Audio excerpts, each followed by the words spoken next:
everybody, and welcome back to the Chilluminati podcast, episode 191. As always, I am one of your hosts, Mike Martin, joined by the Morecambe and Wise of LA, Alex and Jesse. I don't know. Eric Morecambe and Ernie Wise. Ernest Wiseman, it was his actual name. And Eric Morecambe was John Eric Bartholomew. Is this another British thing? It is another British one. Dude, Ernest Wiseman was born in 1925 and he died 30 years ago. I don't know that there's a person who is listening to this show by choice who knows who these people are. I guarantee we're going to get a message absolutely like, the reruns were on for 25 years after his death. I will reveal this particular duo did come from a listener. I am now getting suggestions for what to use. And this was a fascinating one. So I was like, you know what? I'll do it. Is the listener an old grandpa who I couldn't tell you. I don't know. I couldn't tell you. I would imagine. How many teeth does this listener have? For those who don't know, they were an English comedy double act with variety, radio, film, and mostly successul television. Mostly. They partnered up in 1941 until Morecambe's death in 1984. 1941, bro. Yeah. Look at the pictures of them, though. Come on now. That's like pre-war. Well, like for the British. mid-war for them. Yeah, Not for the British. About mid-war for them. But that's even more confusing. That's actually more confusing for me. Look, they had to get through it somehow. Yeah. I guess I watched all of Catfish during COVID, didn't I? Yeah. So that's basically the same as this, right? What's crazy is that they weren't even active when he died in 1999. They hadn't been active for 15 years. Yeah, because they stopped being active in 1984 when Morecambe died. Oh, you know. Yeah. Yeah, okay. Somebody you guys didn't know. Most of these we don't know.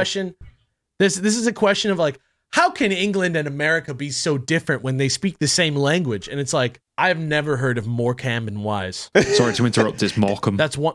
Morecambe? Yeah, it's Morecambe. Oh, yeah.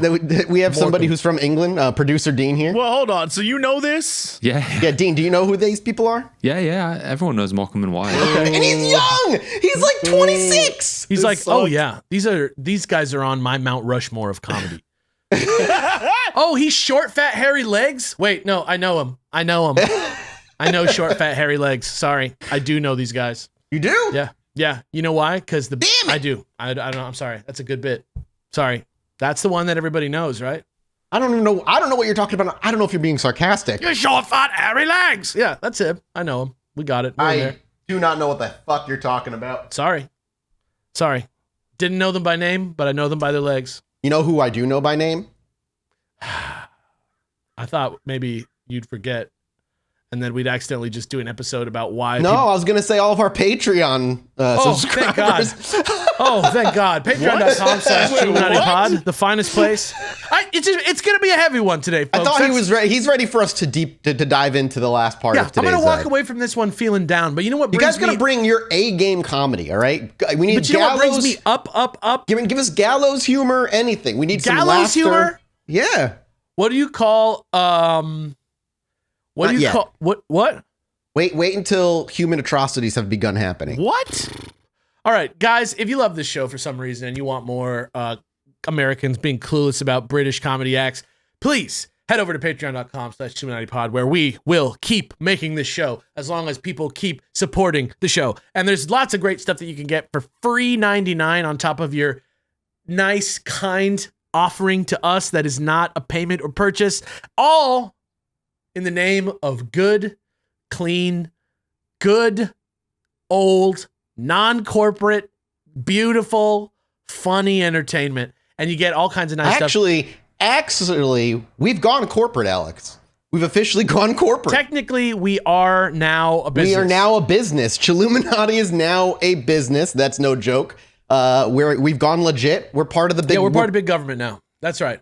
That's the thing. That's the message I want to send out. And at patreon.com/ChilluminatiPod, you too can get an insight. You can control the government from the inside by hanging out with us. Stand back. Stand by. Honestly, Chilluminati LLC is more of a democracy than the U.S. right now. You know what I mean? True. So that's true. You know. But yeah, please, free ad-free episodes, 15-minute to 45-minute minisodes after every episode. Art, from the illustrious Mel, the greatest, the GOAT, the visual identity of this goddamn show. All kinds of great stuff out there for you guys to pick up. And most recently, our brand new show that we have only been doing for just a little while now, Rotten Popcorn, where we watch movies that Mathis finds somewhere even more obscure than Morecambe and Wise. Thank you. I appreciate that. I take that as a compliment. It's a lot of hard work finding these movies. I know. You look so tired after looking for them when we find you. Patreon.com/ChilluminatiPod, Patreon.com/ChilluminatiPod, Patreon.com/ChilluminatiPod. Thank you. Hey guys, Hey, what's up, Jesse? just real quick. Why did the bicycle fall down? Why? Because it was too tired. We in there, son! We in there, son! On that note, let's talk about the horrible crimes of the Japanese government. It's true. It's time for the final part of our series that I titled Unit 731, but is really more a look at the man behind Unit 731, Shiro Ishii.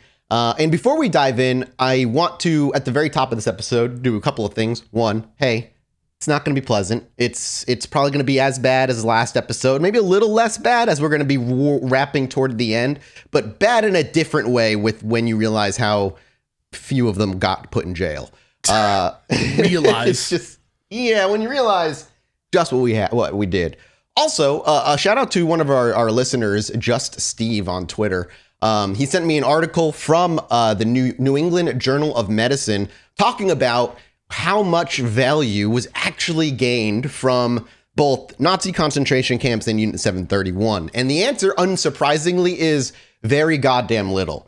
The reasons are, a long laundry list, and I would encourage you to go seek out this article there and read it yourself. But what it boils down to is these guys, as much as they were claiming they were trying to do something scientific and following the scientific method, they weren't.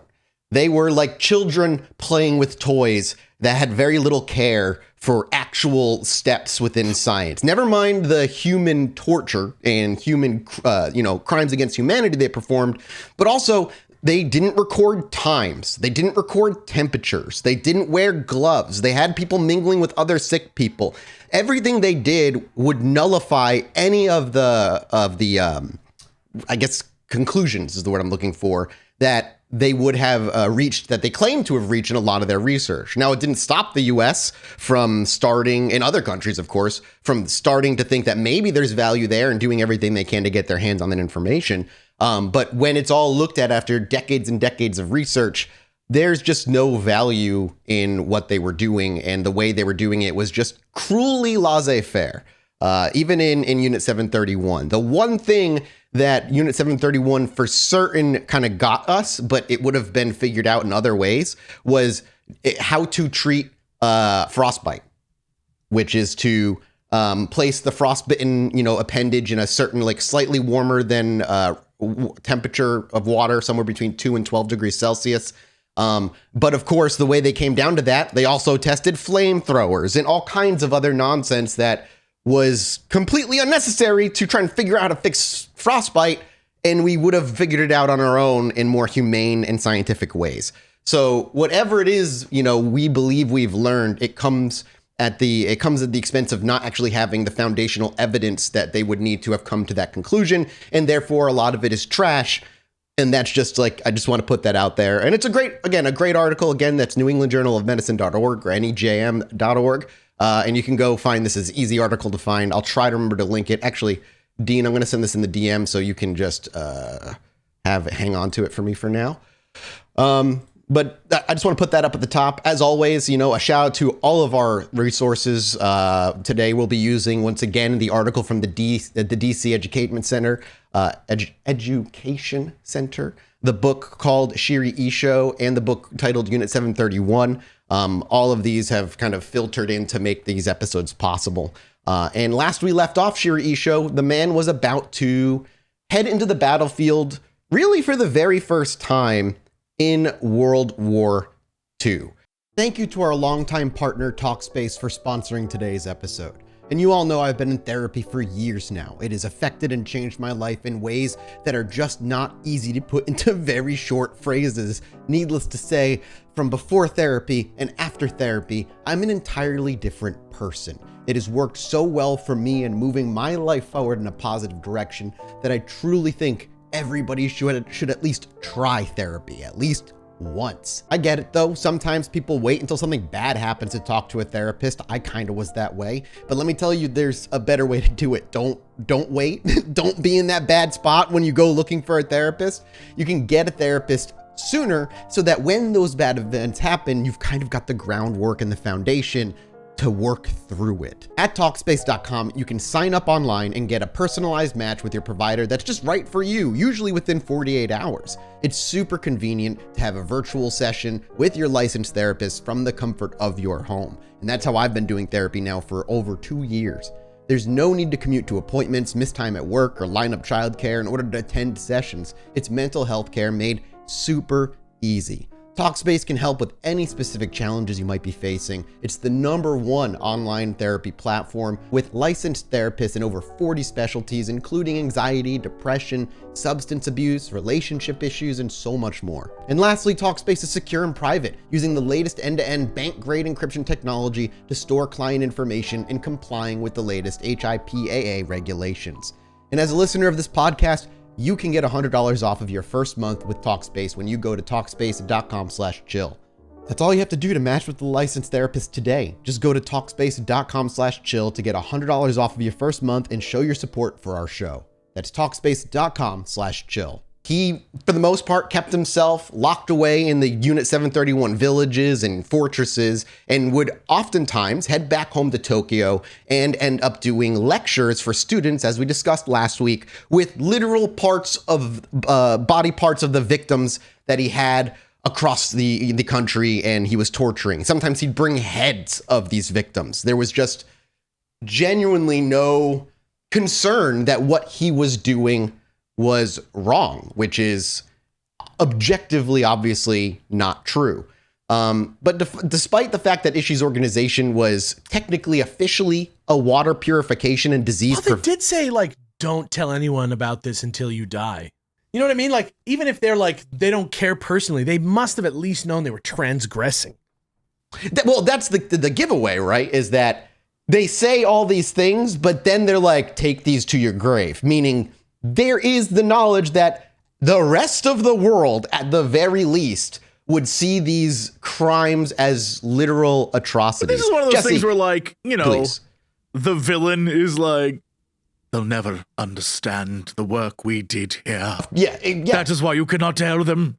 But we are just like, there's like those guys. You know, that's how they thought. They're like, no one will understand what we've achieved here today. Yeah. Yeah. But yeah, I did. Do you truly think then, Jesse, that these, criminals essentially are, if the war went their way or the things they were experiencing? Yes, if the war went their way, they'd be labeled as heroes and we wouldn't know any of this. They'd be like, they discovered... Okay, so you think they would have hit it regardless? They wouldn't have been like, look at these breakthroughs we quote unquote found. Oh, no, they would have said, look at the breakthroughs we found. And then they would have just like... not mention how they found it. Sure. Yeah. That's reasonable. Yeah, I can definitely see that happening. Even then, they may have. To be honest, if you can view a person as a thing to be dismantled and destroyed and like studied and ripped apart and opened up and look at the pieces while it's still beating, if you can view a person like you would view, I don't know, like a frog in like your 8th grade science class. If that's how you can view a person, then I don't think it matters to them. Like all these things. Even then, though, I wasn't feeling like great. No, I hated it. I was so sad. I never wanted to dissect anything. I was always just miserable. Even then, like, this is fucked up what I'm doing. This is a life. This was a life. I'm not about to cook this or anything. I'm just gonna look inside. That's fucked up. And but Jesse's comparison is like so dead on that I don't recommend going to look these up, but this just comes with like reading the papers I've been reading. Like there are pictures of these Japanese quote unquote scientists over a table with a vivisectioned infant. And you can see these images, like they're out there. Don't look them up, but like the evidence is there, and it's being treated, and it looks like how you would dissect a frog in high school. Like it's the same setup, the same thing, and it is treating it the same way. It's awful. And that's, again, it goes back to the idea of dehumanizing your enemy. And once you do that, they're no longer worth considering. So to be honest, I don't know that, I would love to know when they sort of like determined we should hide this from everyone. You know what I mean? Like before the war. Right. Well, is that because we are doing it for the sake of national security, or are we doing it because it's wrong? Right? Those are two different things. And I don't know that I can say it's because it's wrong. Right? I don't know I can say that about it. I would say Ishii was hiding it. At the very least, I can say with confidence that Ishii himself was hiding it because he was, in his mind, he was, as Alex said, the evil genius that nobody would understand. And he knew that the world would see what he was doing as evil. But he was I think Ishii, for a long time at least, was a true believer that he was doing something scientific. And he believed he was doing the world a favor, removing the populations and the people that they saw as lesser than the Japanese. Well, that's what I'm saying. Like exactly like the Jews with Germany and the Polish. Yeah, I don't think that in his mind what he was doing was evil. I think what he thought was, if the world finds out what I'm doing at this moment, they'll look at it as wrong. But in the future, they will see me for the genius. It's like I was saying, like it's proper evil villain lives in volcano shit. Yeah. We're just like, they'll never understand. I have to destroy the moon. That is the one thing holding. Like, it's like Bond villain shit. You can 100%. Like people do this all the time when they just like decide that they're the right ones. You know, it's like that fucking, what's his name? Principal Skinner. No, it is the children that are wrong, or, you know, whatever it is. Yeah. Agreed. I learned an incredible fact the other day. This is, I did not know this because my assumption was that if you were like a good person of religious faith, that you didn't do shit like this. But apparently this is absolutely true, I guess. And I'll use Christianity as an example because it's, you know, where I come from. It's what we know. It's what we grew up in. But like, if you're like a Christian, it's okay to lie for Christ.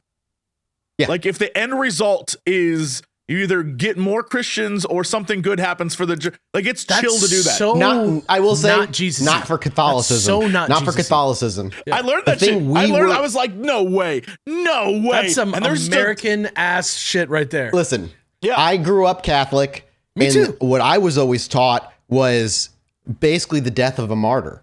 Don't lie for Jesus, embrace him and die. And in that you will become a martyr and a symbol of hope for all those. Like that was Catholicism's look. And that was drilled into me. I would wager that recently that has probably changed, mostly because of like it's not the same various anymore. allegations. When you're moving priests from church to church to church, that's dude. more of a, look, we need this priest because like we're trying to help bring people back into the church. Like, the Pope doesn't agree. Right? Of course. But I think like there's this arcing like, bro, it might be fine if we're doing it for a good reason. That's, you know, and I feel like that hits with what we're talking about. 100. I mean, yeah. They clearly believed that at least in the 1300s, the Crusades. You know what I mean? Like, that's part of their history. I mean, that's the extent to killing, right? Like killing for Jesus is not the same as lying for Jesus. Of course, but they definitely 100%. There was a time period where they thought that. Yeah. You know, I'm starting to think that God is actually Alex. Look at him. No one can see him right now. Call. He's got the beer going, light shining directly on him. And it's like flaring. Look at that. His coffee cup literally has J.J. Abrams lens flare. It's got the truth in it. It's the deck of the Starship Enterprise right now. It is so blinding. That's all made possible by donations to patreon.com/Chilluminati. What does God need with a webcam? Before we get to Ishii exactly, I want to highlight like just a quick list of some of these useless experiments that they went through to give you an idea of like how childish and like almost serial killer-ish it is when they like play with corpses and so on.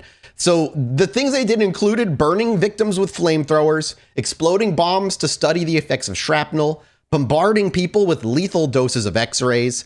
They were spun to death in centrifuges. You remember the 8-ball kind of that. Dude, Can you imagine getting spun to death? Hell no. Ugh. Bond villain level evil, where it isn't just like, we're going to test some things. This is, let us spin a man until his blood separates. Like, that is Bond Wouldn't that be cool? Wouldn't that be sick? Wouldn't be fucking Now we'll know. cool. All right, let's do it. Now we'll know. Okay, now we did it to 10 people. What happens if we do it to 20 people? We might be different. What Let's if do we it stack again. the people together? What if we tie them together and spin They're like all- a whole family together? That is, it's Bond. It's straight up just like, I'm going to slowly point this laser at you. I know. And we'll see what it does, Mr. Bond. Like that, it's crazy. The evil doctor's just like, look, they're begging for it. Hard cut to dying people begging for death. Oh, God. It's insane. They were also injected with animal blood, air bubbles, and exposed to syphilis. Then, in terms of surgical experiments, they had, through surgical removal, they had their stomachs with the esophagus removed. Then they attached it to the intestines of the victim. They had limbs amputated and then reattached to the opposite side. And of course, there was the vast majority who were just simply gassed to death. All of these weird experiments and many more, including the vivisections, were done in the name of advancing scientific knowledge and were performed without considering, of course, the people that they were butchering. Quote, Japanese scholars say that the research was not contrived by mad scientists and that it was intelligently designed and carried out. The medical findings saved many Japanese lives, end quote. That ended up turning out to be false, and that comes from a book called Unlocking the Secret. There's only a few books I call for- that, and I guarantee none of them are very good. Go back to that statement, though. That's what we were talking about at the beginning. The idea that if they had won, or if this like hadn't come out, what they did saved so many lives. Ignore what it was. They really were quite helpful. That is the vibe of this kind of stuff. And it's always that way, no matter where it is, no matter who does it, until the truth comes out and they're like, oh, they did what? Every time.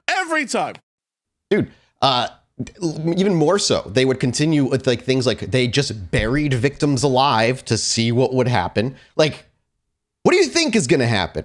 They're going to suffocate slowly and horribly if the weight of the dirt doesn't crush on them, because they didn't put them in coffins. They just hucked them in a hole and put dirt on them. They're like, what do you want us to do? Learn how to make fake bodies before we find out what happens when we bury a living person in a hole? This has some In the solid hole you go, YouTube sir. vibes. It has the idea of like, except they weren't filming it, although maybe they were, but the idea of just, all right, this week we're going to do something totally crazy and find out what happens. It's the exact same vibe. It's wild. And then they keep having to outdo themselves every time. Yeah, agreed. And the other things is like they just would remove random internal organs just to see what would happen. And then they claim to remove other organs in terms of need of medical practice, as well as simply, I said flamethrower before. They also just simply set people on fire. Like, just like with a lighter, like a match, and like douse them in like gasoline. It doesn't make, it's not scientific. It doesn't make any sense. They became so routine in Japanese occupied areas of China. And according to a reporter by the name of Brackman, who was at the Tokyo War trials afterward, he said, quote, the manner in which these people met their death was extremely cruel and diverse, so ghastly, in fact, that it made Auschwitz's gas chambers appear humane. Like, imagine that sentence being fucking like coming out of your mouth to be like, the people who got gassed at Auschwitz, the shit where fingernails were digging into the concrete as they were suffocating on Zyklon B was humane compared to what the fucking Japanese were doing to the Chinese. It's fucked. Medical researchers locked up diseased prisoners with healthy ones to see how quickly things would spread. To study the effects of pressure on the human body, researchers put prisoners inside a pressure chamber. The victims suffered horrible agony before their eyes popped out of their sockets and they would die. To determine how long the average human could last without nutrition, prisoners were just simply starved or they were mummified alive in dehydration experiments. So just like, I don't even know how you just, I'm literally at a loss of words. Like, that's a fucking crazy thing to even think like, let's forcibly dehydrate someone and see if we can mummify them. These people are treated with the exact same respect as your Sims characters. Yeah. When you like trap them in a pool or you lock them in just to see what happens, it is that level of like, I don't view, they're computer people, they're not real. I just want to see what's going to happen.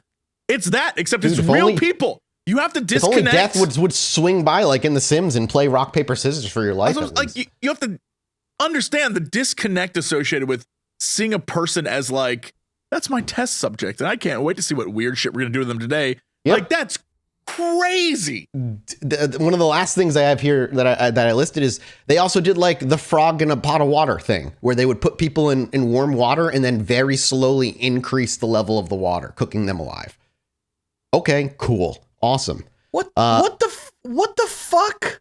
They claimed it was to study like degree of burns and the relationship between temperate. I'm sure it actually was to do that, but like, yeah, definitely, absolutely. you could like do a test on gravity by like chopping someone's head off and throwing it off the Empire State Building too. I mean, you're not wrong. And honestly, thank God these guys are all gone now because they might be taking notes. Genius. How long can a head, or how fast does a head fall from the Empire State Building to the ground? Nobody should figure that out. Probably as fast During as the everything else because testimonies- of, it's just, Off. if you drop I'm just saying. There's To give a- eventually everything falls at the same rate. I'm just saying. I mean, you're right. Yeah. Terminal velocity. I got Just you. I got saying. you. Don't want to make it morbid. Hold on. Let me save this really quick. Hold on. Don't make this morbid, dude. I don't want you making this morbid. Yeah, no, I got you. Why did the kids stock up on yeast? Oh, why? You wanted to make some dough. That's what I do too. And That took a half a second to click for me, but that sucks because that's actually what I would do if I needed to make some dough, like some actual dough. Like I would just get yeast. Yeah, you would. You are that kind of guy. Well, continuing into the Tokyo War Crime Tribunal, just to get a few more facts. They were, to give you an idea of how the Japanese treated their POWs compared to the Germans, there were around 132,000 Allied POWs held by the Japanese in World War II. Of these, 35,756 of them died, producing a death rate of about 27%. And by contrast, the German and Italian forces held 235,000 Allied POWs, and 9,300 of them died at a death rate of 4%. So they just looking at just like how they were treated, the Japanese were in a lot of ways way worse than the Germans ever were. It was all just fucking buried. All of this shit was buried.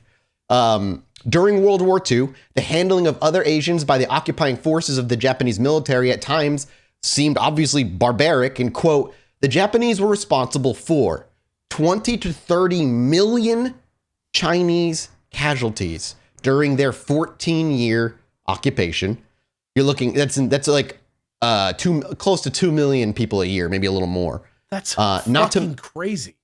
That's not including 9 million Koreans, 4 million Indonesians, 2 million Vietnamese, 1.5 million Indians, 1 million Philippines people from the Philippines, and then the other Asian countries like Burma, Thailand, Malaysia, and Singapore all had victims as well, though the numbers aren't as well known.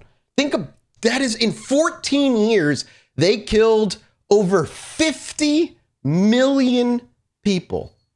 That is 50 million in 14 years. Like that's inconceivable. Like the human brain can't wrap your head around that. staggering.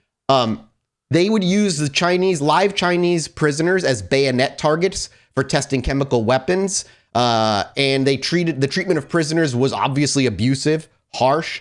They weren't cared for. They were allowed to, and the prisoners they allowed to surrender were often just worked to death instead. So everybody who got captured was likely going to die. It was just the kind of the way of how it all boiled down. There was no euphemism for it inside the camp. Yep. And it all ends kind of on April 11th during the war when the emperor approved what is known as Directive Number 11. Jesse, I'm curious, that something I would imagine you probably know of, which is basically the authorizing a further use of poison gas, just like gas everything and kill everyone. It allowed the Japanese to use chemical weapons whenever they felt it was needed to turn the tide of battle. He basically was like, handcuffs off, Directive Number 11, kill as you will. Is this what year was this? Is this the same directive that was basically like, yo, every last one of us is going to fight. We dare you to attack us. Is that one? It's not that one, no. This is specifically for the use of poison gas and biological warfare Gotcha. at the discretion of the army, essentially, whenever they felt like using it. So kind of putting that to the side, just recovering kind of that to give you an idea of just how laissez-faire they treated this stuff and how not scientific it was. We go back to the battlefield where Ishii, for the first time in a long while, was going to be jumping into the battlefield himself. And the reason simply was an invention of his, a portable water filtering system that allowed the company troops to drink without fear of disease. The machine was a cylindrical mechanism about 1 meter in length and 45 centimeters in diameter. Water was fed in at one end, and a hand crank forced the water under pressure through a filtering system of unglazed diatomite. And diatomite is basically just a mineral that's really good at soaking up toxic chemicals through that. And it's still used in some things today from my very brief research for it. But this was also the same material they used in his bombs. And Ishii's device had yet to be proven effective against cholera germs in tests to date. And the sense of urgency brought about by the combination of increasing numbers of incapacitated Japanese soldiers and Ishii's typical heavy-handed insistence convinced the army to just put his system into operation. But he had to be there to operate them.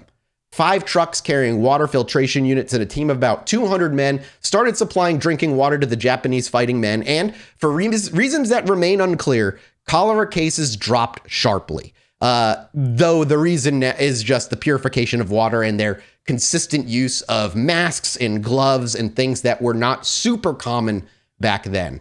Ishii was then decorated and received a monetary award for his contribution to the fighting forces. The praise he received caught the attention of, who else? America intelligence personnel, who were now interested in why the work of an army doctor was being so highly regarded. And that's like the first sniff that the US gets of something that they might want for themselves instead. This was the first time Ishii's name even came to the attention of the American military. Shortly thereafter, Ishii would be unleashed to pursue his real calling, which is the offensive biological warfare. And so he went back to Unit 731.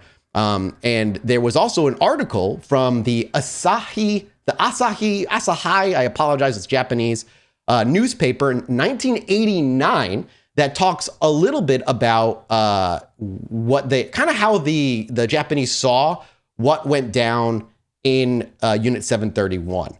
According to the article, quote, the upper reaches of the river were not far from the Japanese army camp.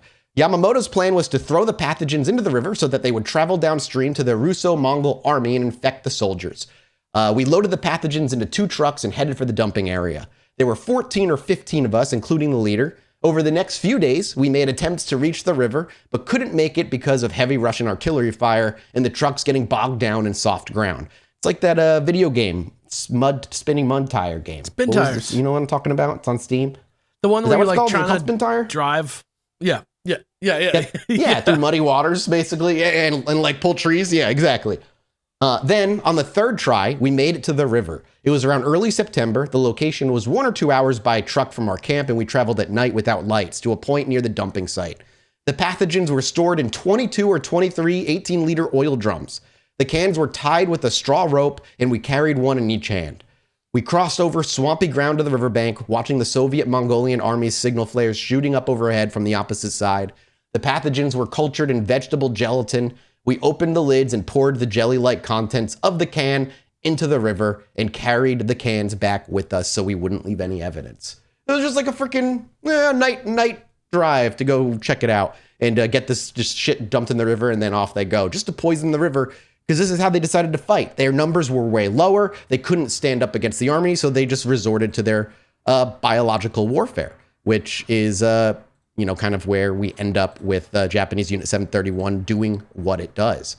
From there, the war quickly, rapidly kind of reaches its end. At this point, we're in the year like 1942, 1943, And Ishii was still hard at work. In fact, everybody fully believed they were still going to win the war because the emperor had said, as long as you keep trying, the Japanese will win definitely. Like, there was that belief that still he was God at this time, or a god, if I remember correctly. And what he said carried very, very, like, instrumental, almost supernatural power. It's the Crusades all over again. In a way, yeah. Manifest Destiny all over again. Yeah. So when the end of the war did rapidly roll to their doorstep after Hitler basically blew his fucking brains out, followed by dropped of 2 nukes, they came to a surprise to Ishii's network. Unlike the United States, which took its time occupying Japan, the Soviet Union had instead rushed into Manchuria. On August 9th, General Yamada, the commander-in-chief of the Kwantung Army, signed an order to destroy Unit 731 completely. The buildings were dynamited, and all prisoners were cremated, and their ashes were cast into the Songhuangjing River outside of Harbin.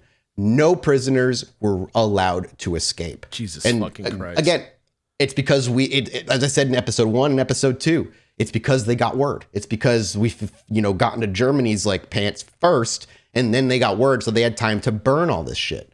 According to one of the nurses, Akama Masako, in the final days of Unit 731, she was, quote, with syphilitic mothers. The doctor in charge of our team delivered the Maruta babies. Remember, Maruta means log. So even in this interview, she's referring to these kids as logs. Our team delivered the Maruta babies himself instead of having the nurses do it, as would normally be the case. At that time, he would order me to stop the blood flow from the mother to the baby. The doctor would take a sample of the blood, then I would let small quantities of blood flow intermittently as he took successive samples. The test tubes were all lined up on the shelf. He was checking to determine the intensity of the syphilis transmitted from mother to child and the progression of the disease from the time of birth. A researcher came running in, screaming that some Maruta had escaped. They were caught by the special forces, the team under Ishishiro's brother, Ishii Takeo. Only someone who could be trusted was admitted to that team, and they shot the escapees. We're going to continue with this quote here in a second, but even in its final days, just to show you that the doctors really were just in their own delusional mind doing something useful, they were still running emergency experiments, pulling emergency like blood from baby to mother, like fucked up things when they were informed that shit was already done. They'd lost. When it came time to evacuate, this is continuing what she was saying. When it came time to evacuate, we got into a train and left the unit headquarters. It was a long train, maybe 20 or 30 cars. A soldier came running to me and said that a baby was going to be born in a freight car at the end of the train. We ran back through the cars. The wife of one of the unit members was there in labor, and there were soldiers with lots of medals. Surrounded by those high-ranking officers, I delivered the baby. That was August 15th, 1945. We were passing through Zhejiang. The train engineer ran away, and we could not move. Planes were flying overhead, keeping lookout. Soldiers were around us. I was trembling in fear. This, I felt, was really war. Then we heard the emperor's words ending the war. We were always told to, quote, work hard and Japan will definitely win. When I heard that we had lost, I was sad. It grew dark. Ishii came over to us carrying a big candle and said, quote, I'm sending you all back home. When you get there, if any of you gives away the secret of Unit 731, I will personally find you, even if I have to part the roots of the grass to do it. So, Jesus tell me that's not a man Christ.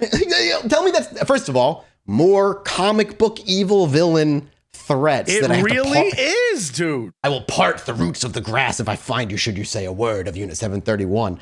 And also, this is not also reek of a man who knows what he did was bad. Like, there's still, like, it's nuts. But the fact that even threaten these people like that. I don't know that this is I'm a bad person vibes. It's just others will not understand. Like, that's what it really feels that way. Like, this, you can't do this and think, oh, well, what I'm doing is bad, because you would stop. One would assume.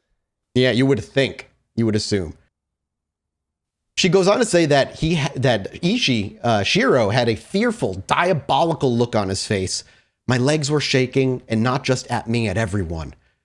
He, one last time, said lowly, even if I have to part the grasses, before walking off.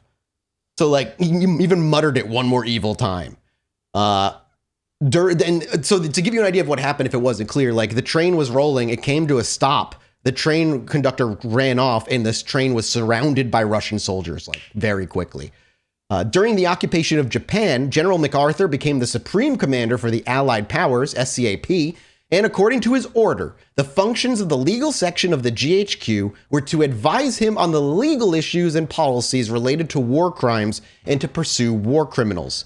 Ishii was one of the most wanted by the United States at this point. And since the United States took its time to occupy Japan, Ishii had plenty of time to escape, fake his death, and hide some of his documents in his backyard.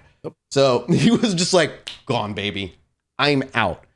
A newspaper had reported that Ishii was shot to death, and the villagers even staged a funeral for him. So people were still insanely loyal. However, one cannot get away from the CIA should they want to find you, and the CIA found him at Kamo Village. The Japanese Communist Party had sent letters informing the GHQ of Ishii's activities in Manchuria. On December 14th, 1945, the GHQ ended up filing a letter that actually just talks about what he was doing, what he established, and like the crimes of humanity that he was accused of. So, he couldn't get away. Same thing happened to Mengele, which we'll talk about Mengele one day in the far future, where he also was able to get away for a long time, eventually making it to Argentina. Very bizarre life after the war, of like a pathetic one. An issue of Pacific Stars and Stripes from February 27th, 1946 stated the following, quote, Lieutenant General Ashiro Ishii, head of the Japanese Medical Research Institute, which conducted experiments in certain phases of biological warfare, as well as preventative medicine at Pingfen near Harbin, Manchuria, has been located and brought to Tokyo for interrogation after an intensive search by Army intelligence agencies. It was revealed by G2 SCAP.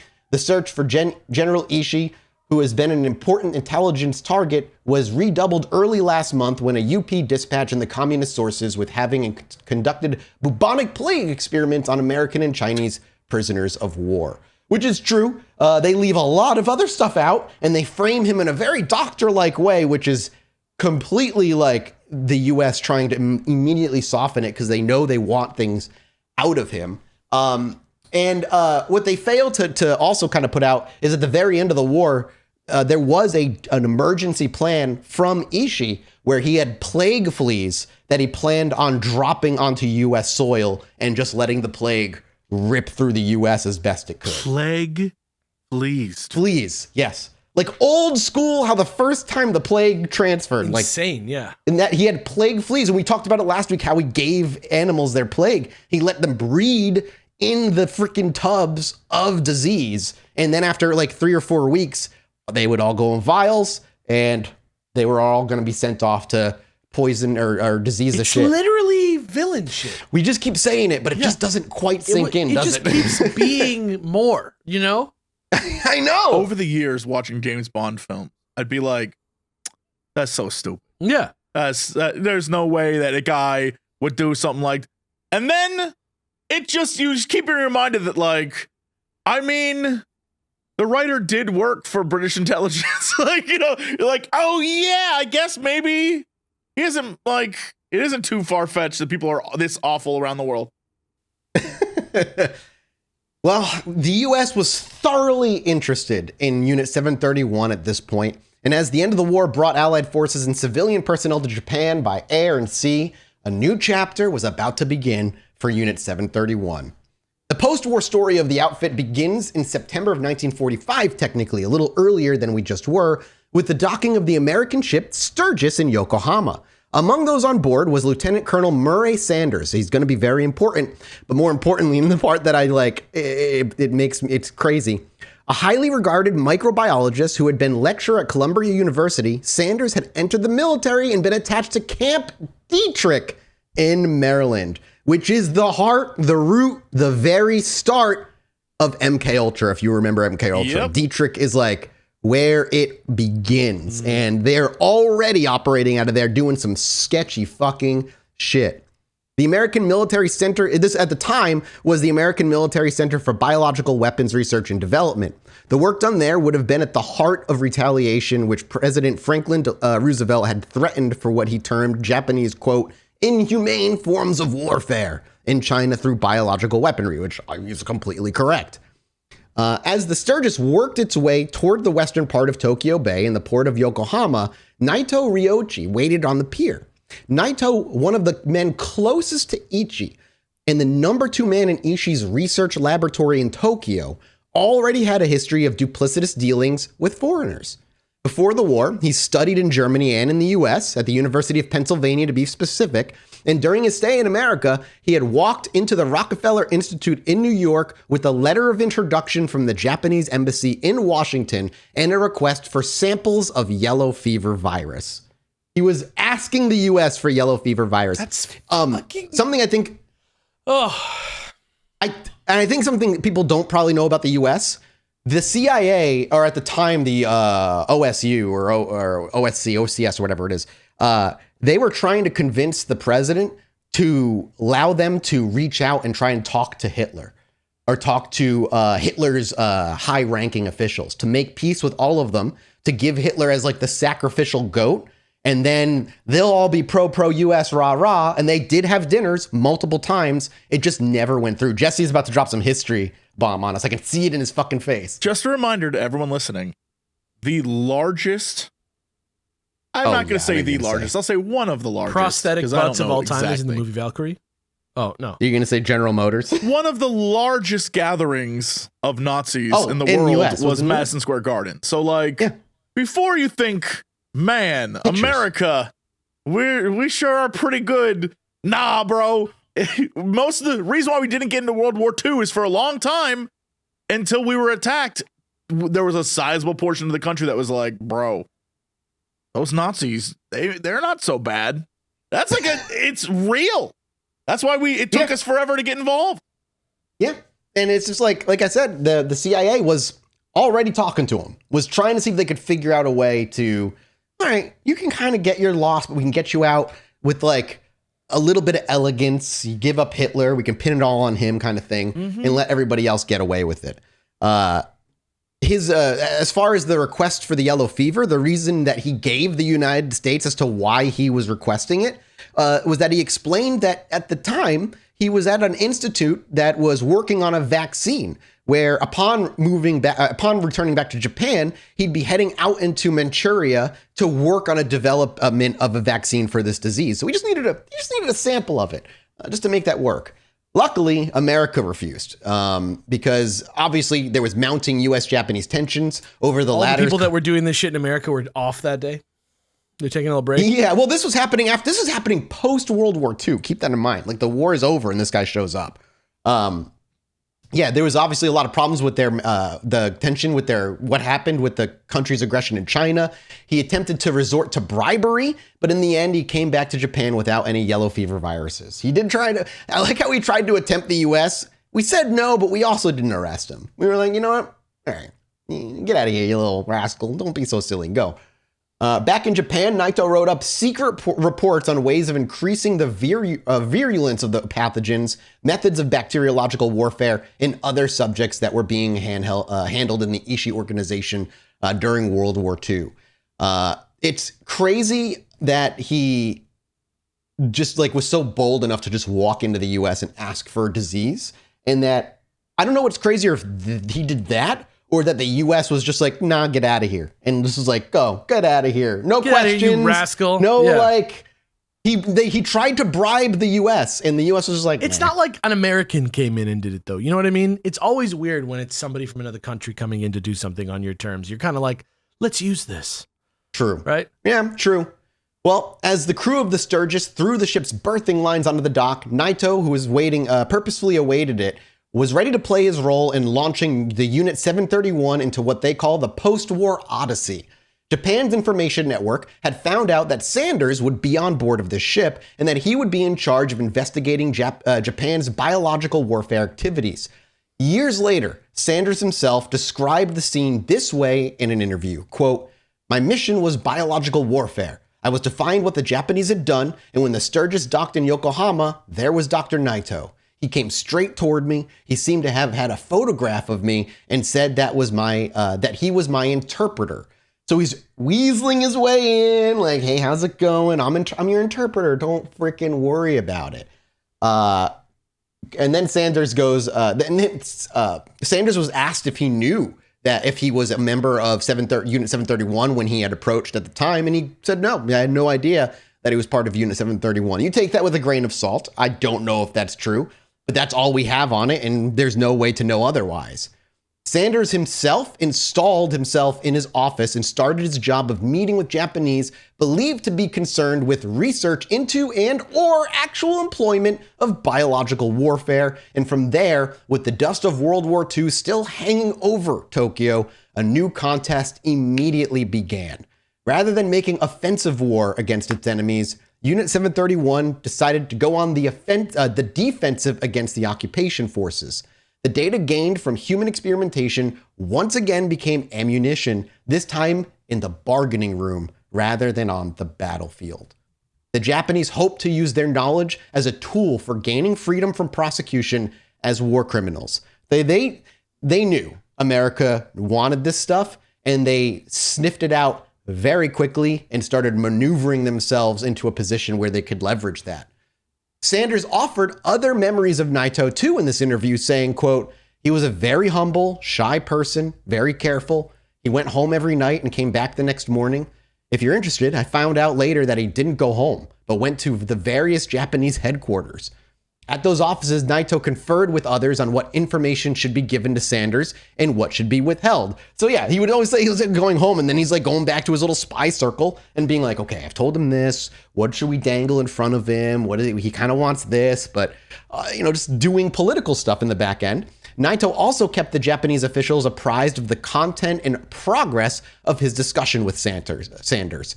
Naito's purpose was to get between Sanders and anyone connected with Unit 731. He's just to run defense with whom Sanders would come into contact.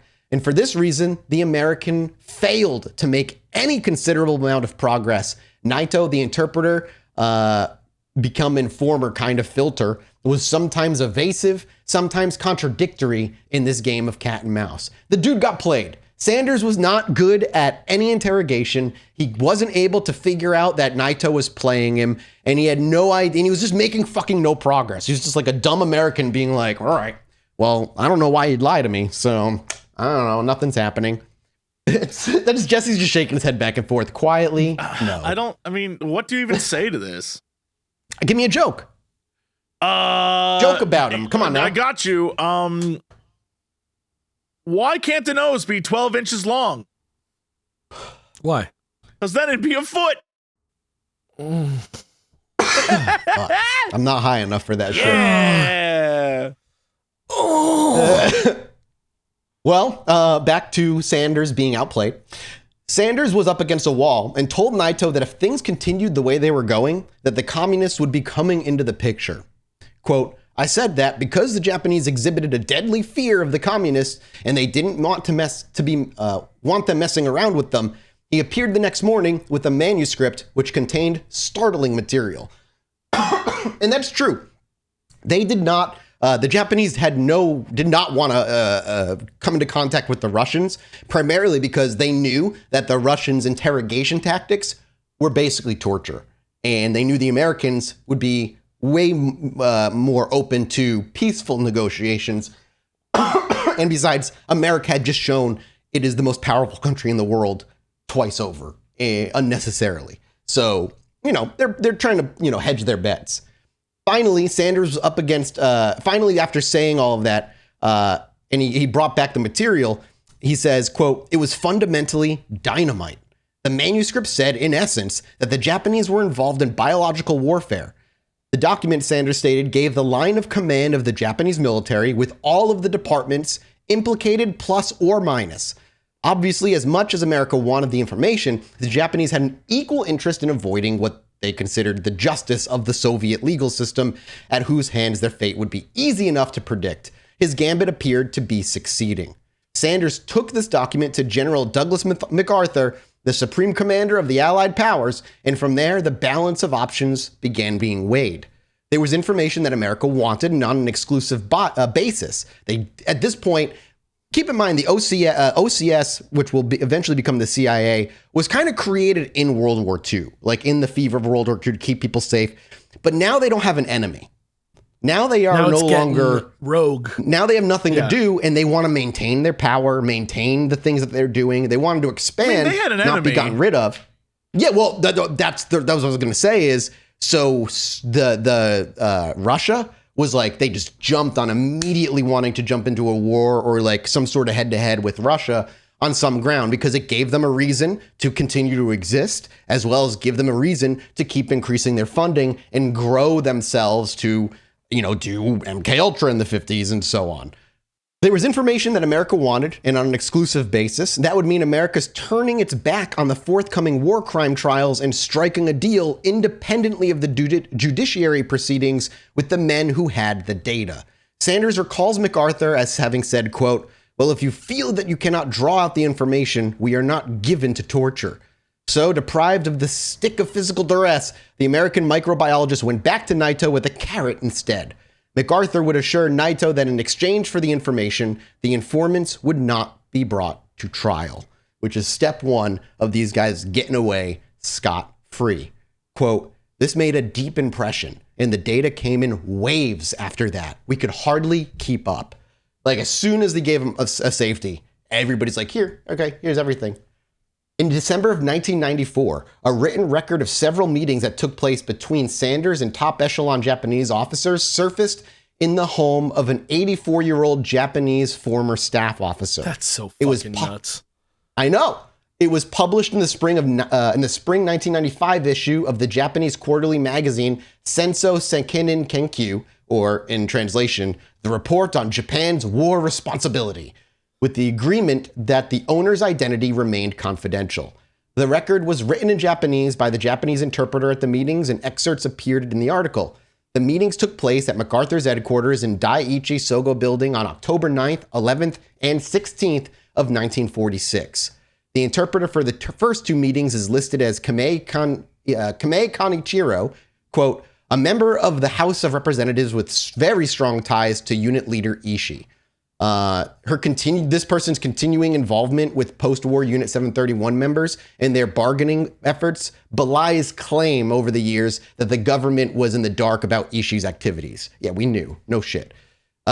Questioning proceeded along the lines of how and why the unit was formed, development of different types of biological warfare bombs and outdoor tests of these, what happened at the time of the Soviet invasion of Manchuria, the system of culturing bacteria using incubators, production of vaccine, and other germane issues. All of this was discussed over those three meetings. The article in the journal simply lists the names of the participants in the exchange as S, M, and N. The first two letters are explained explicitly as referring to Sanders and Colonel Masuda Tomosada, who had served with Unit 731 in Manchuria from 1945. N is left unexplained, but could only be Naito, since he, with his English ability, would have been maneuvering, questioning all throughout the post-war investigations and had attended many of the sessions with Sanders, whether he wanted him there or not. The term BK in the Japanese notes that's also in here is deduced by the author of the article to mean development of biological weapons. I thought it meant Bonky Kong. They were developing biological weapons. None of us went with Burger King. Nobody should ever go with Burger King. Buzz! Hey!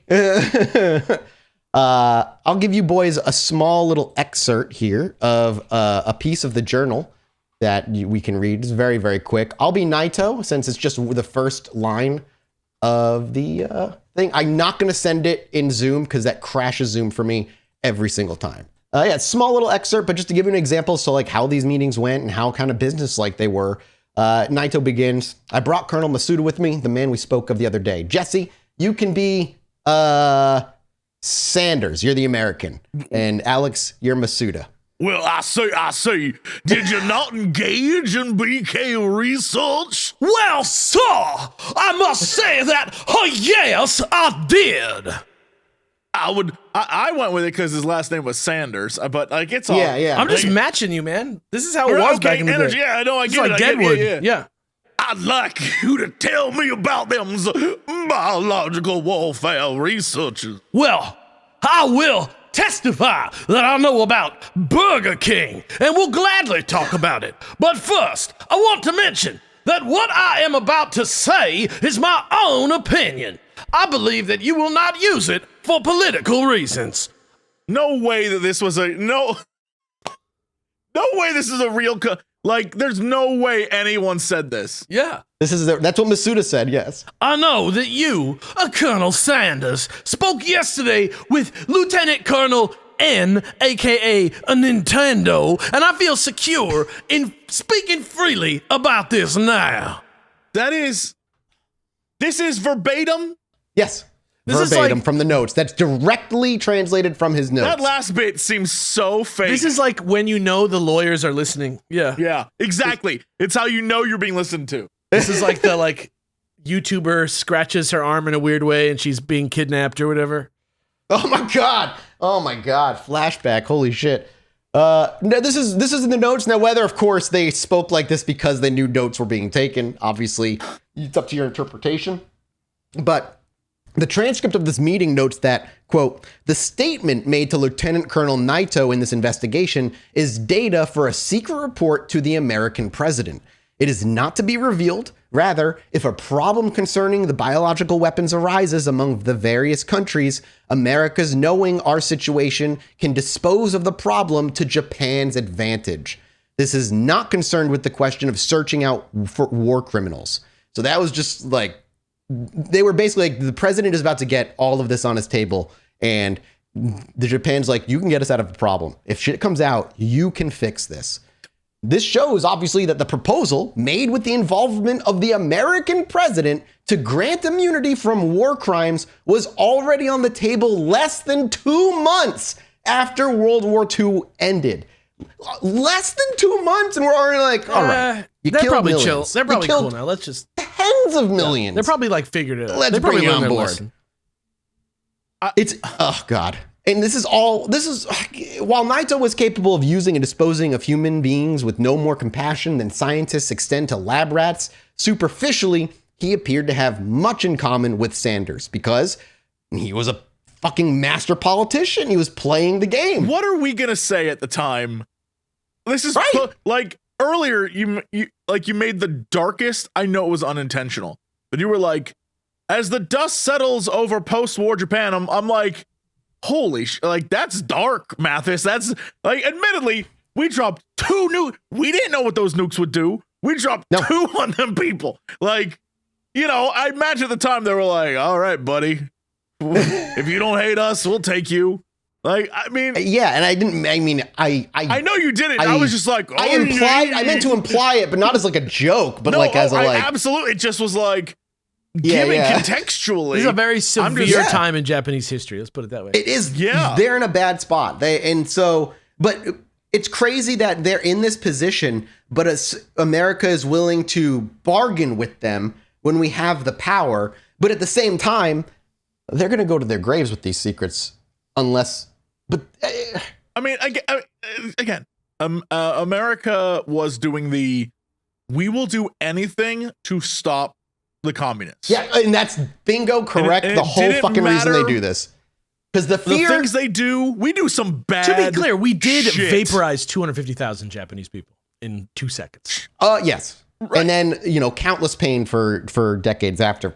It's I don't know. It's such a weird, upsetting position to even think about. And I don't know if, I disagree with America.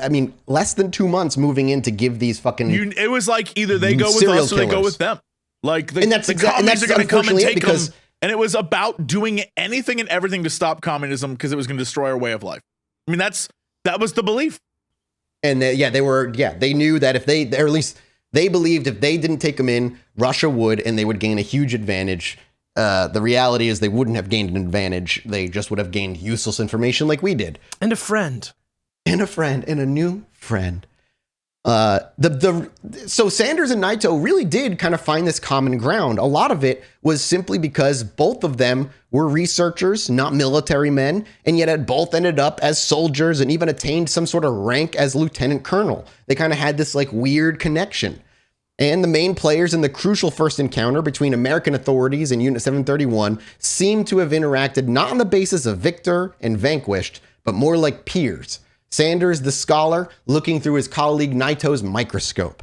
Naito, a mild-mannered man described as friendly, even by a Singaporean who had worked for him cultivating rats, was also crafty enough to play ping pong with the information Sanders wanted, so that Sanders' first reports on his investigations advised his superiors that biological warfare in the Japanese army had been an, quote, unimportant minor activity. That's how he just played the fuck out of Sanders. He covered himself, though, by expressing doubt that all had been revealed. So Sanders was like, okay, he might be hiding some stuff, but, he's saying I don't think it's a big deal. Shortly after the initial doors of information had been blown open by the report Sanders got, Sanders, and by Sanders' threat of the communist participation in the investigations, and knowing that MacArthur had promised immunity to former members of Unit 731, Ishii finally felt sufficiently protected to come out from hiding.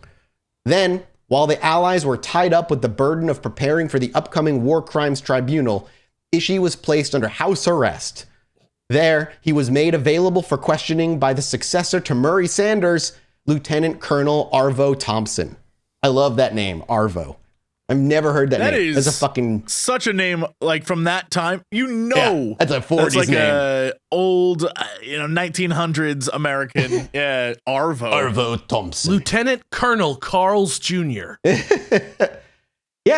He was sent by Camp Dietrich to continue the investigation into the biological warfare activities because Sanders while he was able to get this first breakthrough, prior and then after, he didn't make much more progress. The man was being molded like putty and used and kind of at their whims, and it was becoming obvious that this was happening. So Thompson was kind of the opposite of Sanders, and he was not nearly as soft, not so easy to brush off with evasive maneuvers. And Thompson reached closer to the scope of the experiments, but the magnificence of Ishii's organizational skills and the scale of the unit's operation eluded him as well. He could not, the people were just dancing around it and he couldn't figure it out. He concluded that civilian scientists and research facilities were not involved. And as we learned last episode, nearly every part of Japan's medical system was involved in Unit 731's experiments, including a ton of civilian hospitals back at Tokyo.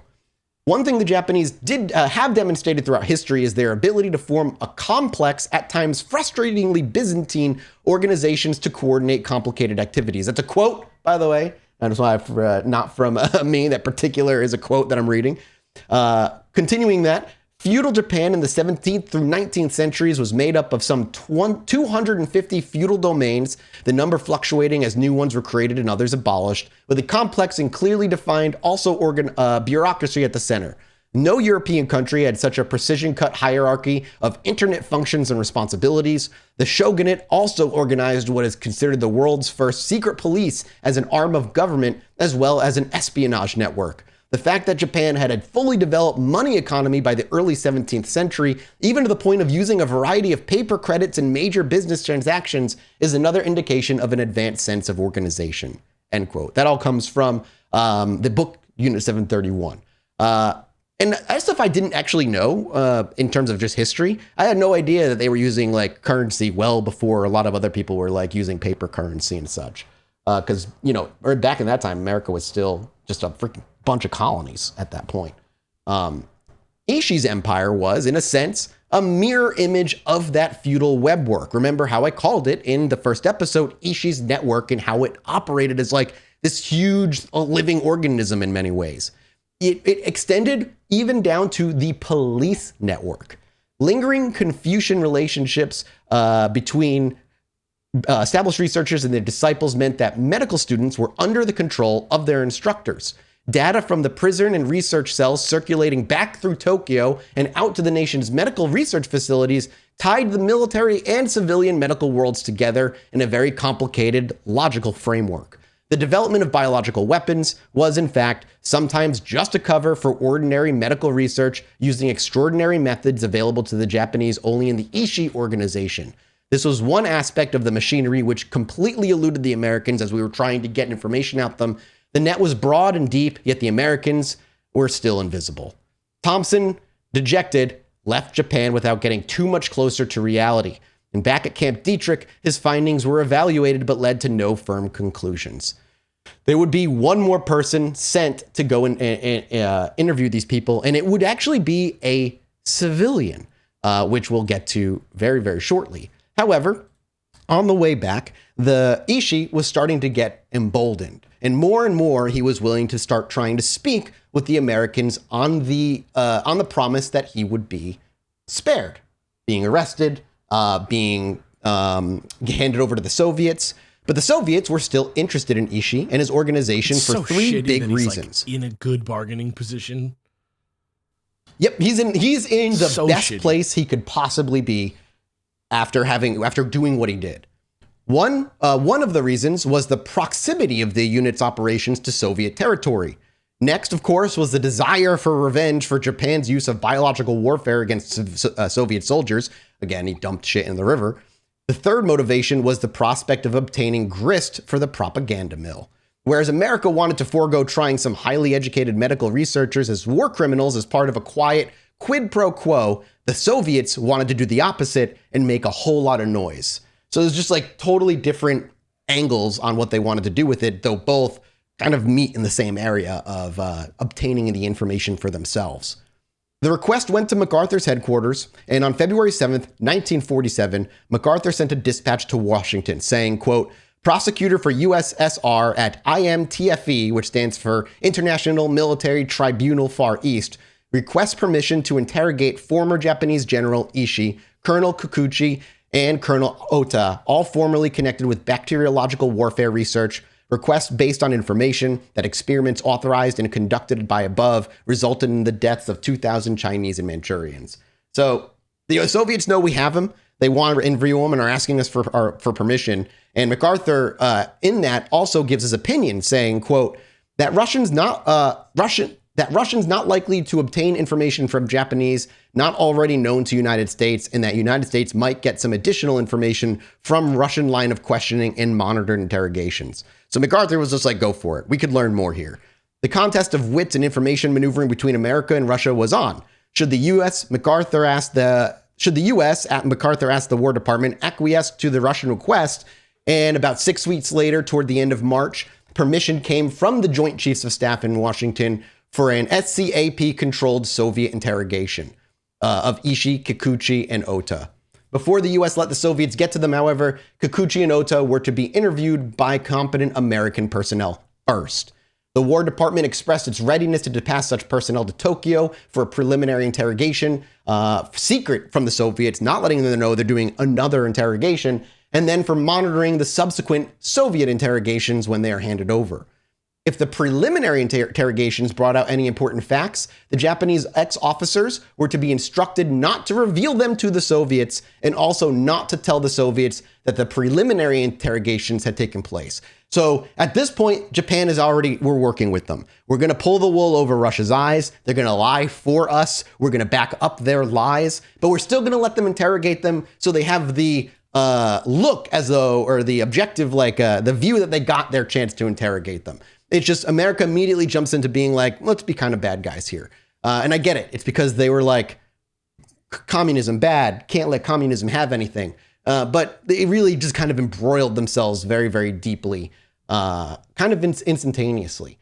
The Americans' line of reasoning in denying the Soviets unfettered access to the prisoners was that war crimes allegedly committed against Chinese did not represent a legitimate war crime interest for the Soviets, and that U.S. permission for the Soviets to conduct investigations should be considered to have been granted purely as a friendly gesture. It's just all about phrasing in these like really, really bizarre, friendly ways to just kind of swallow and play these war games with Russia. It's ridiculous. MacArthur's office agreed to all this and to the dispatch of the qualified personnel, and Washington then informed them that a Dr. Norbert H. Fell, the third and final person to interview Ishii, had been selected by the Chemical Warfare Service, and he would leave for Japan in the first week of April. And upon Fell's arrival in Japan, the same Kamei Kanichiru, who had translated for Sanders, pushed his way onto the scene to assist. And immunity for war crimes had not yet been fully granted at this point, though its possibility was hanging. Shouldn't have been hanging anyway. It should have been in the trash, bro. Agreed. Should have been a dollar bill on a Fisher line and yanked away at any given opportunity. Kamei was hinting that there were people who had information which would prove of interest to the Americans, but they were not very willing to talk about it for fear of being brought into the trials. And this time, in a reversal of Sanders' tactic against Naito, Kamei made use of the communist threat against Americans. So the threat, this is crazy. He's like, Sanders used it against us. Genius. Twist it, flip it. Now it's on you. Hey, are you scared of the communists? Well, we can help you. Insane. Kamei, according to Fell's report, claimed that he knew people formerly with Unit 731 who were afraid of giving information to the US because the Russians would get hold of it. Holding out the incentive of Japanese silence before red interrogators, Kamei said that those Japanese felt the best thing for them now would be to tell Moscow nothing. These pragmatics aside, Kamei also resorted to a pious, quote, "we were victims" defense, that the Soviets had been engaging in biological warfare against the Japanese and quote, "we had to think about defensive measures." That's why we had to kill 15 million people in 10 years. It was to research for our own defense, man. We were throwing germs out there only because we had no other choice, bro. Back off, man. You don't know what it was like. We had to kill those 15 mil. Japan, he claimed, knew about Soviet biological warfare work from captured Soviet spies in Manchuria, and there had been no other recourse for Japan but to work on defensive biological warfare. Then, in the course of this research, they had discovered all the offensive aspects. They only discovered the offensive aspects as a matter of just a consequence of their defensive research. Meanwhile, anonymous and signed reports had been coming into the American authorities in Tokyo from people who had been victims of the system and listed in one unsuspecting way or other into Ishii's research network. A limited few identified themselves, accusing Ishii and Wakamatsu, the veterinarian who ran Unit 100, if you remember, who did all like that animal testing. As information started coming into the hands of the American investigators, it came with attempts to conceal the organizational reach of the machinery of human experimentation. Even as they confessed, the informants tried to save their own skins. And I don't blame them. You know, if they're worried they're going to get killed because they're going to get, they escaped and they might find them to kill them because they gave away the secrets. Man, you just went through something no one in our day and age could even remotely imagine living in one of these camps. Of course, you're not going to give everything if you're feared that you're going to get killed. You want to fucking see the sun the next day. And as much as it might suck for us, like, that fear is real. And Ishii made that threat of like, I will fucking tear the roots of the grass to find you if you leak anything. That's scary as shit. They continued saying Ishii, it was claimed, was a renegade having nothing to do with the legitimate line of command or military authority. The Japanese medical profession was not involved. The emperor knew nothing. People's consciences may have been smarting and moving them to come clean, but not to the point of suppressing the instinct for self-preservation and their continuing loyalty to Emperor Hirohito. Right. We talked about that the last two episodes. Self-preservation ain't a bitch. People do terrible things to save their own ass. Yeah. While Fell was there, he met with about 20 or so people that were connected to with the biological warfare. And then back at Camp Dietrich, he compiled the results and conclusions of his missions and stated that human experimentation conducted by the Japanese would provide valuable data. The Soviets, ever the ping pong ball and the vying between Washington and Unit 731, appeared again, this time in Fell's report when he quoted Ishii saying, quote, "My experience would be a useful advantage to the United States in the event of a war with the Soviet Union." So, yeah, just throwing all their chips in at this point. 3 days after Fell's last report went off to Major General Alden White, chief of the U.S. Army's Chemical Corps, MacArthur's office messaged the War Department that, quote, Ishii states that if guaranteed immunity from war crimes in documentary form for himself, superiors, and subordinates, he can describe the program in detail. Ishii claims to have extensive theoretical high-level knowledge, including strategic and tactical use of bioweapons on defense and offense, backed by some research on the best biological warfare agents to employ by geographical areas of Far East and the use of biological weapons in cold climates. Because again, we didn't cover everything, but other experiments he were doing were in different climates and just seeing what viruses and germs worked and what didn't. And just like killing people with germs and that maybe worked out there. The viability of bacteria, their ability to survive and thrive, is dependent upon their environment, and differences in the natural environmental conditions of various regions obviously mean that bacteria developed in the United States, for example, may not do well in conditions in Asian areas, which would degrade their effectiveness as weapons. Ishii's statement shows that he had a considered bacterial viability in relation to the various areas where his units were functioning. If Asia were to be a continuing area of military operation for the US, biological weapons developed for Asian environments would be of great interest. So you can see it's all lining up. Everything they want is all lining up. The Japanese knew by now that they had little to fear from the Americans in terms of raw hate retribution. During the war, Japanese civilians had been bombed, burned, irradiated. American conduct from the beginning of the occupation, though, had consistently demonstrated that the Japanese now would be treated in an orderly and compassionate manner. Yeah, because you fucking annihilated everybody, and so they're terrified of you. And so, yeah, they're like, okay, well, America hopefully won't do anything anymore. But this feeling of security contrasted directly to what Japanese military leaders feared would happen to them at the hands of victorious Russians and Chinese, whose civilians' populations had suffered way worse atrocities.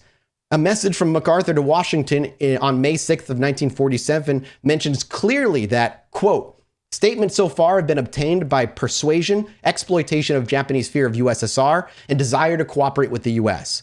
America was showing interest in matters more practical than turning up defendants for war criminals and trials at this point. At this point in time, the question of whom to prosecute in the war trials had not been completely settled.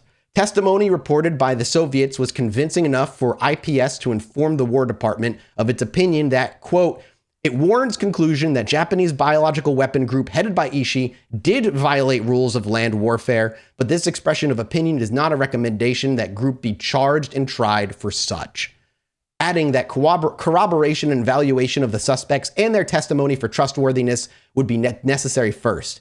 In favor of prosecution, MacArthur recognized that high-ranking Japanese liable for prosecution for war crimes were not necessarily the best sources of information. He was right. Quote, a large part of data, including most of the valuable technical biological warfare information as the results of human experimentation and research in biological weapon for crop destruction, probably can be obtained in this manner from low echelon Japanese personnel not believed liable to war crime trials. Yeah, MacArthur is dead right. If we wanted this information, we could get it from low-life nobodies if we wanted that fucking bad. Yeah, these guys are just in trouble and they don't want to be. And it makes me happy that MacArthur at least did that. It makes me happy that there was at least somebody that was like, no, we should maybe put these guys on trial, you idiots. But he didn't have the final say. Right. On the other hand, MacArthur also clearly did perceive the benefits to be had from pardoning the high-ranking researchers, but his feelings on this matter are particularly evident in his advice to the War Department, with another quote saying, quote, additional data, possibly including some statements from Ishii, probably can be obtained by informing Japanese involvement that information will be retained in intelligence channels and will not be employed as war crimes evidence. In particular, immunity from prosecution, quote, will result in exploiting the 20 years experience of the director, former General Ishii. Furthermore, acquiring information in this way would prevent it from coming out in courtroom testimony, which would enable the Soviets, among others, to gain access to it. This United States would become the sole recipient of this information. The same message also contains a brief item advising the adoption of this method was, quote, recommended by CINCFE, which is Commander-in-Chief Far East, or MacArthur. He also advised Washington that information, including plans and theories of Ishii and his superiors, could probably be obtained by granting written guarantees of immunity to Ishii and his associates. Moreover, Ishii could assist in securing the complete cooperation of his former subordinates, and all of these ideas suggest that MacArthur, though despite his initial feeling on trying them, still strongly supported the idea of determining war crime liability in light of what potential defendants could offer in exchange for amnesty. So he wasn't fully on board with it, but he also was like, yeah, but maybe it's not the worst idea. It's also interesting to note that in almost all communications between the SCAP and Washington concerning all this, the term war crimes, with or without capital letters, is always enclosed with quotation marks. What the hell does that mean? War crimes. You know, war crimes. Yeah, war crimes. We don't care about them? war crimes. They perform More war like crimes. some are saying they're war crimes. Considering the selectivity with which subjects were chosen for or excluded from trial, the U.S. military's casual treatment of this term suggests that there is more truth to this accusation than many people are willing to acknowledge. Yeah, no shit. New information also whetted the Americans' appetite for additional data and spurred them on to try to outmaneuver the Soviets. Actual copies of the Soviet interrogations of Japanese officers who were captured from Ishii's unit in Manchuria were handed over to American military. MacArthur's headquarters advised the War Department that preliminary investigations, quote, confirm authenticity of USSR interrogations and indicate Japanese activity in A, human experimentation, B, field trials against Chinese, C, large-scale program, D, research on biological weapons by crop destruction, E, possible that Japanese general staff knew and authorized said program, F, thought and research devoted to strategic and tactical use of biological weapons. And then above topics are of great intelligence value to U.S. Dr. Fell, War Department representative, states that this new evidence was not known by U.S. Japanese researchers' experiments with crop destruction attracted particular attention of the U.S., and a list of questions drawn up by the Chemical Corps of the War Department for Dr. Fell to pursue included, quote, what were the main crops considered for destruction? What field trials were you carrying out? What kind of equipment had been developed for applying crop-destroying materials? What crop diseases do you know or can you recognize? And do any of these known or recognized diseases cause serious losses in the vicinity of the biological weapons installation? It's like, how close can we be to it if we're making it? Look, it's so easy it's like hindsight's 2020. I know that they were just being dicks also and stuff, but goddamn. Getting it all laid out like this, it's just like being able to see it from all the angles at once. It's just so existentially disappointing. And while I had known about Unit 731 tangentially just from my other research and shit. Yeah, I heard of it always. Never had any idea. Yeah, but and not until I did this series did I really understand the scale. Yeah, like how heinous and how the scale and huge the operation was. It's fucking insane that this is not. It's really not well known by anyone in the U.S. at the very least. Like the U.S. is very blind to this. Also, according to legal section, there was not sufficient evidence on file against any of Ishii's subordinates to charge or hold them as crime suspects. The message did list possible superiors of Ishii who were then on trial, including Tojo, and two other former commanders of the Kwangtung Army, but neither Ishii nor his associates were listed as war criminals, and no American ally had filed charges of war crimes against them. SCIP was ready to let Ishii and his associates off the hook. Before the War Department could reach a decision, however, it had to know what opinions IPS held regarding the Ishii Biological Warfare Group, and the War Department requested information. And so, legal section conferred with IPS. The latter body provided a list of biological warfare activities then known to it in the statement that, quote, strong circumstantial evidence exists of use of bacteria warfare. By this time, full translations of the affidavits made by Major Karazawa to his Soviet captors had come into the hands of the IPS. In these, it was stated that Karazawa was engaged in the manufacturing of germs at the Ishii unit. More specifically, in 1940, Ishii and 100 of his subordinates had conducted an experimental test in Hangzhou, central China, for which Karazawa claimed he had manufactured 70 kilograms of typhus bacilli, 5 kilograms of cholera, and 5 kilograms of plague-infected fleas. Jesus fucking Christ, dude. So, stacked up, I don't like you saying 5 kilograms of plague-infested fleas as if it's like some general known quantity of like item that people use. It's just walking into the room, and this is my plague room. I do like what I've done with it. It's got like neon lights. Guess how many kgs of fleas that I have. And watch this. The lights can turn neon green to give it the right vibe. I would say 5 kilograms of fleas. I like how we're giving the Japanese guys a German evil man voice. It's what we know. I'd say it's true. It's what we got. I grew up in America for 35 years. Sorry. The way they would spread it, they learned, was bacteria being sprayed by plane over areas occupied by the Chinese army, following which a plague epidemic broke out in Ningbo. Karazawa also repeated information he had heard from Ishii about how he had experimented with cholera and plague on the mountain bandits of Manchuria, and that in 1942, I know, it's another like fucking comic book thing.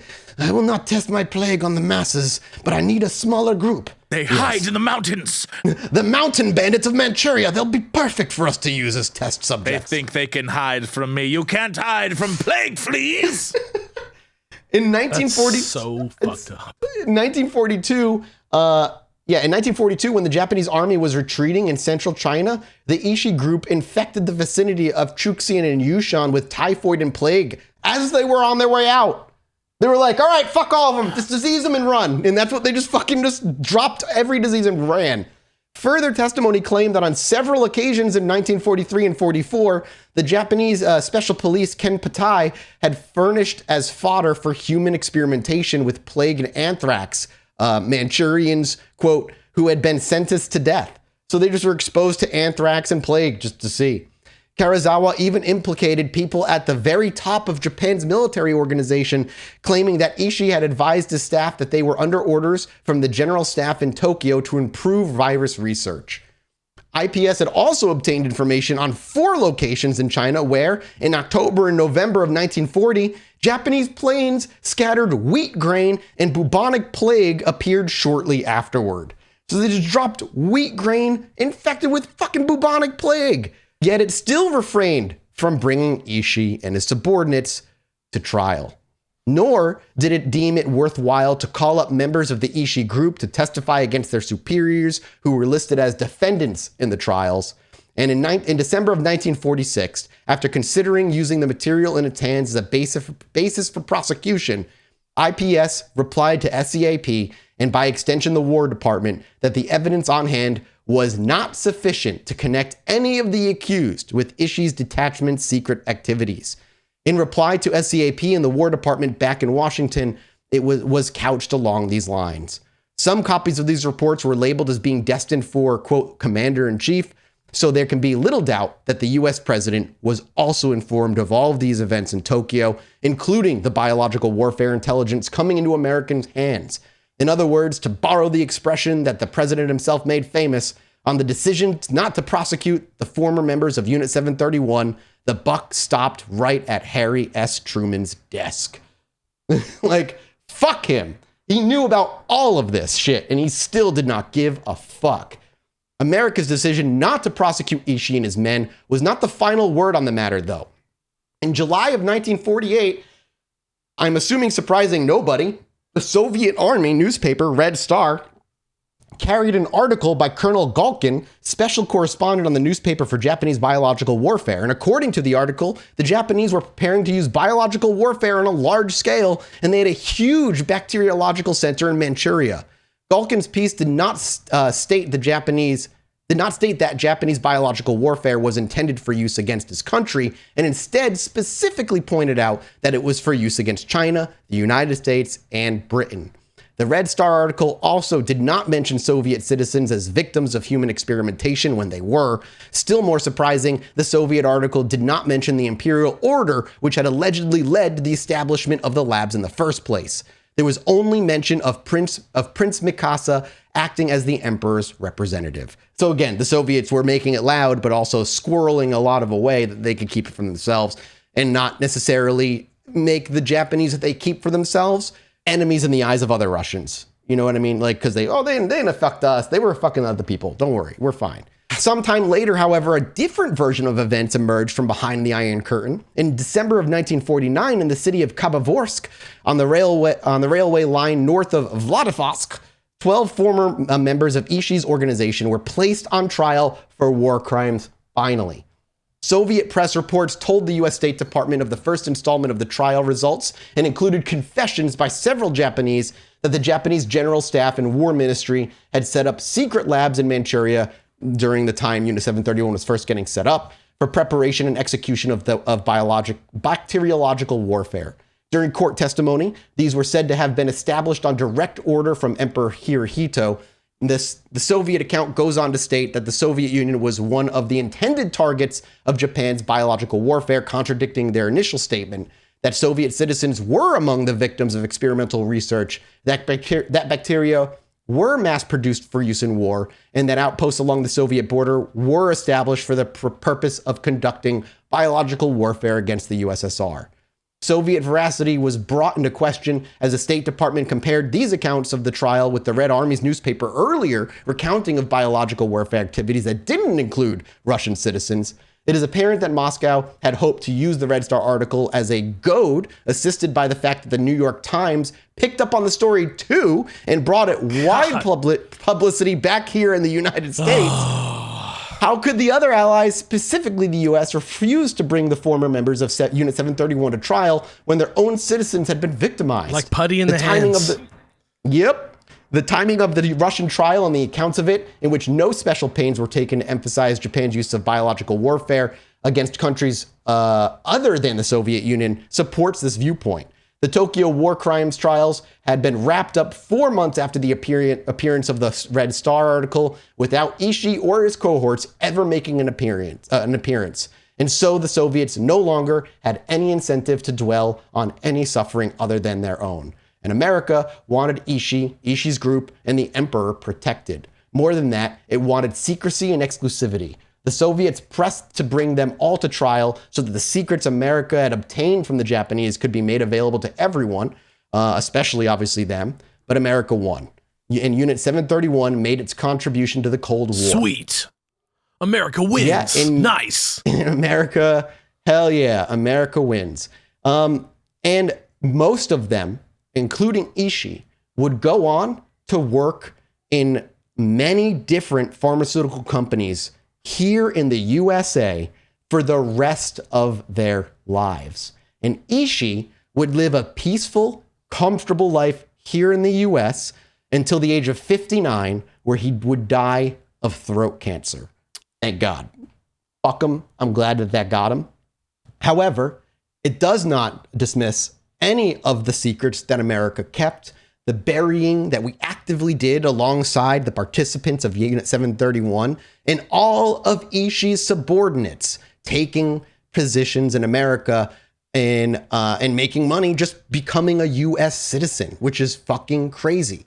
Like, for example, in the case of the frostbite specialist, Dr. Yoshimura, former upper-level member of the unit, together with their cooperating medical researchers in Japan, made great and quiet use of their data to further their careers in Japanese academia, science, industry, and politics. And still, the post-war history of Unit 731 is not confined to the stories of those former members who used their experience for their own personal gain. Like an invisible yet undeniable present ghost, the defunct outfit has continued to stalk Japan, the world, in other ways as well. Just for clarity's sake, to just show you how bonkers this whole thing is. Because these dudes had things we needed, we were totally like, war crimes, whatever, bro. Yeah, exactly. If you had nothing we needed, a great example is Hideki Tojo, who was literally just like I think he was both prime minister and head of the military, and pretty much straight out the war, charged with war crimes immediately. This dude attempted to kill himself. I think shot himself in the chest. We saved his life just so he could like pay just the price. to hang him. Yeah. Just to hang him.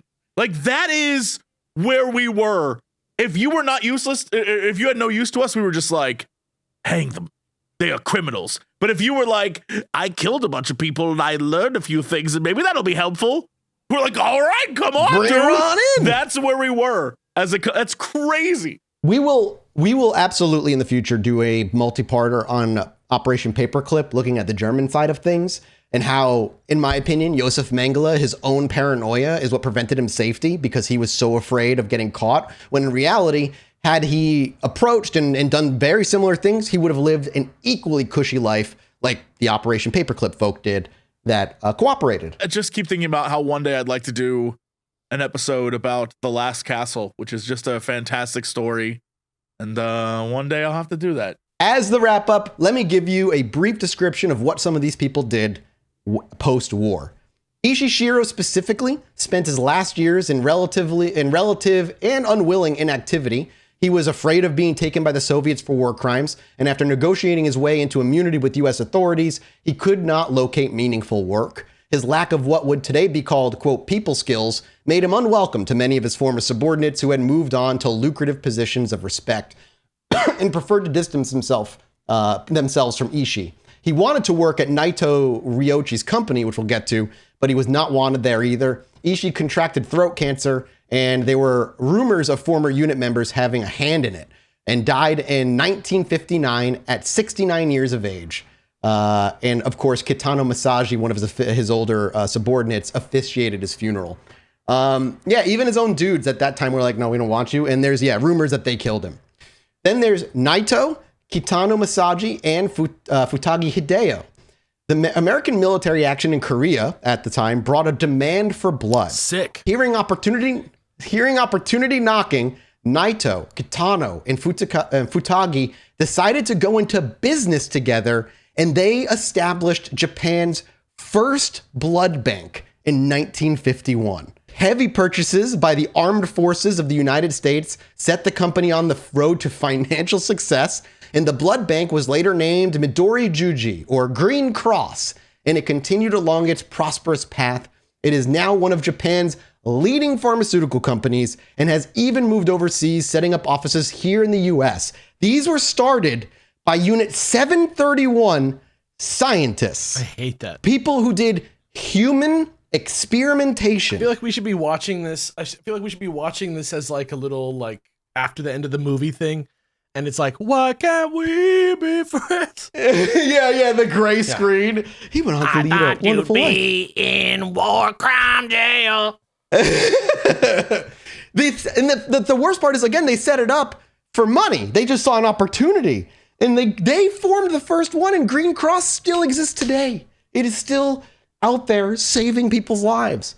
In February 1988, U.S. medical researchers identified 18 patients in Japan who had become infected with the AIDS virus through transfusions or infected blood products exported from the United States by Green Cross. The following May, 2 of the infected patients brought suit against the company and other related ones. Dr. Yamaguchi Kenichiro, a medical practitioner whose lectures on Unit 731 and its effect on Japanese medicine, had stated in his talks his belief that the company knowingly imported and distributed AIDS-tainted blood as part of its program for trying to develop an AIDS vaccine. So they were still doing... Wait, what? Yes! I know! I was the entire time you're saying this, I was like, now hold on, the time period could just be we didn't know enough. They did this on purpose? Were like, Yes! Fucking insane! It's insane! I can't believe This is, you know what? This is literally, like, all right, it's not literally, but it's very close to just like Captain America fought Hydra in the 40s, and then they're like, back. Hydra. Like, it feels like that, bro. Hydra. It's fucking It's crazy. so messed up. And the thing is, like, their thought was successful development of such a medicine would mean astronomical profits. Government approval to market a new substance, however, is difficult to obtain without a history of successful use on humans. Just a bit. Commenting further on connection between AIDS and biological warfare, Dr. Yamaguchi adds his voice to the chorus of those who find it hard to believe the orthodox explanation that the disease started with monkeys.